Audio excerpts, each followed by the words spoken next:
এখন কিছু মানুষ কিন্তু অনেক কিছু বিশেষ করে কোরআনে খুঁজে যে কোরআনুল কারীমের মধ্যে এটা আছে কিনা। কোরআনে থাকলে আমি মানব, কোরআনে থাকলে আমি মেনে নিব, বাস্তবায়ন করব। কোরআনে যদি না থাকে তাহলে আমি মানব না, এটা বাস্তবায়ন করব না। কেন?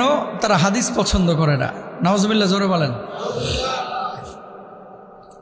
একটা বড় ফিতনার নাম হচ্ছে এখন আহলে কোরআন। আহলে কোরআন কারা? যারা বলে যে কোরআনে যা আছে আমি শুধু তাই মানব, এর বাইরে আমি কিচ্ছু মানব না। কোরআনে যা আছে তাই মানব, এটা ছাড়া অন্য কিছু মানব না, এই কথা যারা বলে ও এই কথার মধ্যেও ভণ্ডামি করে। নাউজুবিল্লাহ, জোরে বলেন। কোরআনে যা আছে তাই মানব, তাহলে কোরআনে তো এটাও আছে কি, ওমা আতাকুমুর রাসূলু ফাখুযুহু ওমা নাহাকুম আনহু ফান্তাহু। যা আমি এনেছি তা গ্রহণ করো, যা থেকে নিষেধ করেছি তা থেকে বিরত থাকো।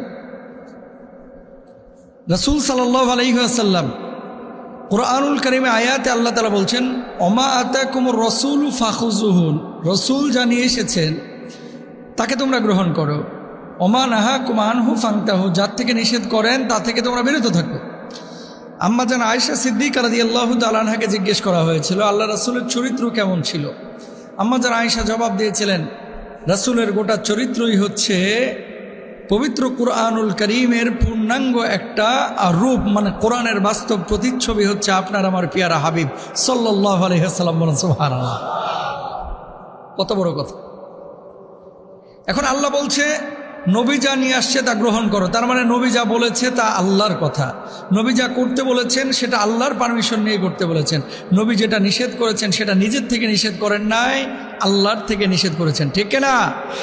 সুতরাং কেউ যদি বলে শুধু কোরআন মানবো হাদিস মানবো না, হচ্ছে টাটকা ভণ্ড লম্পট। এই মানুষগুলো আসলে কোরআনের মেসেজই বুঝে নাই। কারণ কোরআনই আল্লাহ তাআলা বলেছেন আল্লাহকে অনুসরণ করতে, আল্লাহ রাসূলকে অনুসরণ করতে, ঠিক না? যেমন রব্বুল আলামিন বলছেন ওয়া আতিউল্লাহ ওয়া আতিউর রাসূল, সূরা নিসার 59 নম্বর আয়াতের মধ্যে বলছেন ইয়া আইয়ুহাল্লাযীনা আমানু আতিউল্লাহ ওয়া আতিউর রাসূল, মানে আল্লাহর অনুসরণ করো, আল্লাহর রাসূলের অনুসরণ করো, আনুগত্য করো। এখন যে পয়েন্টটা বলছিলাম যে নামাজে আমরা যে 5 ওয়াক্ত নামাজ পড়ি, আসলে কি কোরআনে এভাবে আছে? কোরআনে ডিরেক্ট 5 ওয়াক্ত নামাজের নাম নাই, কিন্তু আয়াত আছে। সুবহানাল্লাহ বলেন। কোথায় আছে দেখেন, রব্বুল আলামিন বলছেন ফাসুবহানাল্লাহি হিনা তুমসুনা ওয়া হিনা তুসবিহুন ওয়া লাহুল হামদু ফিস সামাওয়াতি ওয়াল আরদি ওয়া আশিয়ান ওয়া হিনা তুযহিরুন।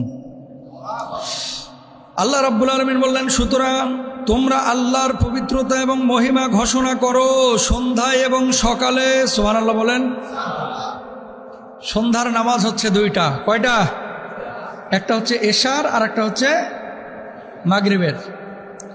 মাগরিবের নামাজ বিকালে পড়ি না সন্ধ্যায়? তো এখানে মুফাসসিররা বলছেন তুমসুনা শব্দ দ্বারা উদ্দেশ্য হচ্ছে 2 ওয়াক্ত নামাজ, একটা হচ্ছে মাগরিবের আর একটা হচ্ছে এশার। ওয়াহিনা তুসবিহুন, এবং প্রভাতে সকালবেলায়। সকালবেলা মানে হচ্ছে ফজরের নামাজ, ফজরের নামাজ। আচ্ছা, তাহলে সকালবেলায় এবং সন্ধ্যাবেলায় মানে রাত্রিবেলায় আমরা পাইলাম। এরপরে আয়াতে আল্লাহ সুবহানাহু ওয়া তাআলা কি বলছেন ওয়ালাহুল হামদু ফিস সামাওয়াতি ওয়াল আরদি ওয়া আশিয়্যা ওয়া হিনা তুযহিরুন। এর মানে হচ্ছে এবং আল্লাহর প্রশংসা ফিস সামাওয়াতি ওয়াল আরদি ওয়া আশিয়্যা ওয়া হিনা তুযহিরুন। রব্বুল আলামিন যে পবিত্র কোরআনুল কারীমে আয়াতটি নাজিল করেছেন, এই আয়াতের মাধ্যমে জানাচ্ছেন আমরা বলি না এশা এশা ওয়া হিনা তুযহিরুন, মানে যখন প্রকাশিত হয় আলো, আলোটা কখন প্রকাশিত হয়? জোহরের সময়। এই জোহর দ্বারা উদ্দেশ্য হচ্ছে জোহরের নামাজ। তুযহিরুন দ্বারা যেই ওয়াক্তটাকে বোঝানো হয়েছে সেই ওয়াক্তটা হচ্ছে জোহরের সময়। আল্লাহু আকবার। তাহলে এখানে আল্লাহ সুবহানাহু ওয়া তাআলা ফজরের নামাজের কথা বলেছেন, মাগরিবের কথা বলেছেন, এশার নামাজের কথা বলেছেন, আর ঠান্ডা সময়ের 2টা ওয়াক্তের কথা। ঠান্ডা সময়ের 2 ওয়াক্তের নামাজ হচ্ছে এক হচ্ছে আসর আর আরেকটি হচ্ছে ফজরের নামাজের সময়। এই 2টা ওয়াক্ত হচ্ছে ঠান্ডা সময়। ফজরের নামাজের সময় কি সূর্য থাকে? সূর্য থাকে না। সূর্য আবার যখন জোহরের নামাজের সময় মাথার উপর আসে তখন কিন্তু চারিদিকে উষ্ণতায় ভরে যায়, তার মানে সেই সময়টা হচ্ছে গরমের সময়। আর আসরের নামাজের সময় আবার সূর্যটা ঢলে পড়ে, তার মানে ওটা হচ্ছে শীতল সময়। ফজরের সময় আর আসরের সময়টাকে এই জন্য বলা হয় ঠান্ডা সময়ের নামাজ। আল্লাহু আকবার। তাহলে যারা বলে যে আসলে কুরআনুল কারীমের মধ্যে 5 ওয়াক্ত নামাজের কথা আছে কিনা, এটা ব্যাখ্যা সাপেক্ষ অবশ্যই আছে। যেমন তুমসুনা দ্বারা মাগরিব এবং ঈশা, তুসবিহুন দ্বারা সকাল ফজর নামাজকে বোঝানো হয়েছে। আর দ্বিতীয় আয়াতে আশিয়ান যে শব্দটা, এই শব্দটা দ্বারা বিকাল বা অপরাহ্নকে বোঝানো হয়েছে আসরের নামাজ যেখানে, এবং তুজাহিরুন দ্বারা দুপুর বা জোহরের নামাজকে বোঝানো হয়েছে। 5 ওয়াক্ত নামাজ কোরআনের মধ্যে নাই, এই কথা যারা বলে এরা ইবলিসের মামাতো ভাই। যারা বলে 5 ওয়াক্ত নামাজ কোরআনে নাই, আপনারা বলবেন হুজুর এটাতে জীবনে শুনে নাই, শুনবেন কোত্থেকে? কিছু লোক আছে আমরা শরীয়ত বুঝি না, মারিফত নিয়ে থাকে আর কি, এরা সব মারিফতি কথাবার্তা বলে আর কি। নামাজ টামাজ এগুলো অন্তরের বিষয়। ডাইরেক্ট মসজিদে যে কার পেছনে নামাজ পড়বে? মোল্লার পেছনে, ইমামের পেছনে। ওই ইমাম তো সুদখোরের বাড়ি দাওয়াত খায়, এই জন্য এর পেছনে নামাজ পড়বে না, এই কথা বলে আর কি। তো বাটার বন, রুটি, পাউরুটি, পরোটা যেগুলো বানান, এই বানানো পরোটাগুলোও তো ওরা খায়। এই পরোটা যারা বানায় সবাই কি 5 ওয়াক্ত নামাজ পড়ে? এই গাড়ি যারা বানাইছে, মোবাইল যারা বানাইছে, সুদখোর না? অনেকে সুদের সাথে সুদি কারবারের সাথে জড়িত না? এই কাজগুলো ওরা যখন ব্যবহার করতেছে কোনো সমস্যা নাই। আর মাসালা খালি মোল্লার কাছে যে হুজুর উনি তো মানুষের বাড়ি দাওয়াত খায়, সুতরাং তার পেছনে নামাজ পড়া যাবে না। এগুলো ইবলিসের খালাতো ভাই। কথা বলেন ঠিক কিনা? নামাজ পড়বে না, এই জন্য এই সমস্ত ফাঁকিবাজিগুলো অনেকে করে। প্রিয় ভাইরা আমার, 5 ওয়াক্ত নামাজ কোরআনে আছে। সুতরাং যারা এই কথা বলে যে শুধু কোরআনে যা আছে তাই মানবো, হাদিসের মধ্যে কি আছে না আছে দেখার টাইম নাই, এদের কথা বিশ্বাস করা যাবে।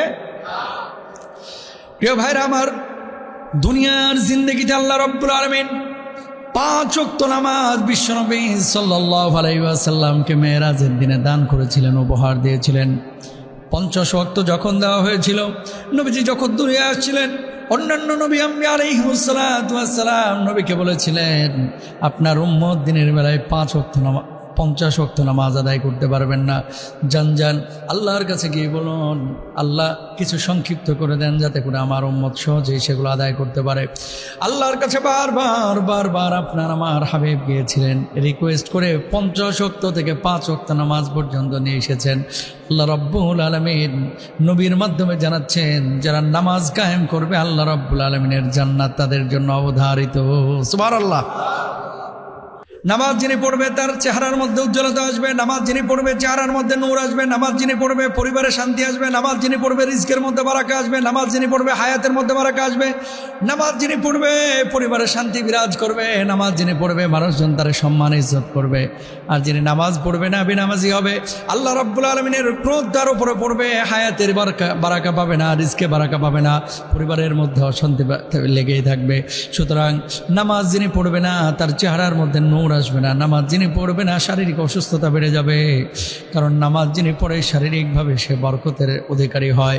সুতরাং প্রত্যেকটি মানুষের 5 ওয়াক্ত নামাজ জামাতে আদায় করা উচিত। এই দুনিয়ার জিন্দগির পরিসমাপ্তি একদিন ঘটবে প্রিয় ভাইরা আমার। কিয়ামতের ময়দানে প্রথম যে হিসাবটি আল্লাহ রাব্বুল আলামিন আপনার আমার থেকে নেবেন সেই হিসাবটি হচ্ছে নামাজের হিসাব। নামাজ যার ঠিক আছে তার সামনের সময়টাও ঠিক আছে, আর যার নামাজ ঠিক নাই তার কোনো কিছুই ঠিক নাই, ঠিক কিনা?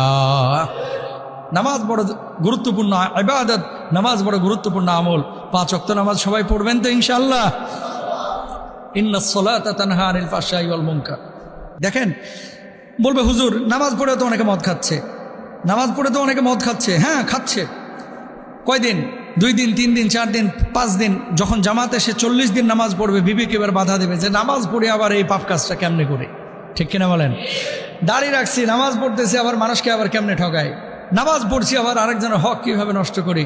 এভাবেই কিন্তু নামাজ মানুষকে যাবতীয় অশ্লীল এবং পাপ কাজ থেকে প্রিয় ভাইরা আবার হেফাজতে রাখেন।